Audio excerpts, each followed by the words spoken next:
इच्छा मला देवाची इच्छा मनाची सेवकाची जावे माझ्या खांद्यावरती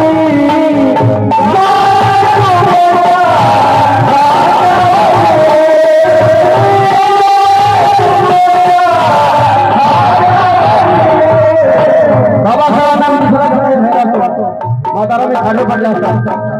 म्हातारा आहे मला एकदा डोळे भरून धावता होता बाबासाहेब म्हणतात ना रामू असं बोलू नको रामू तू माझी हिंमत आहे माझी ताकद आहे आता तुझ्यामुळे मी तिकडे प्राप्त करत आहे असं बोलू नको नाही साहेब मी तुमचं मन दुखत नाही पण मला एकदा डोळे भरून धावता आहे इच्छा माझी तुम्हाला हवा यावं बाबा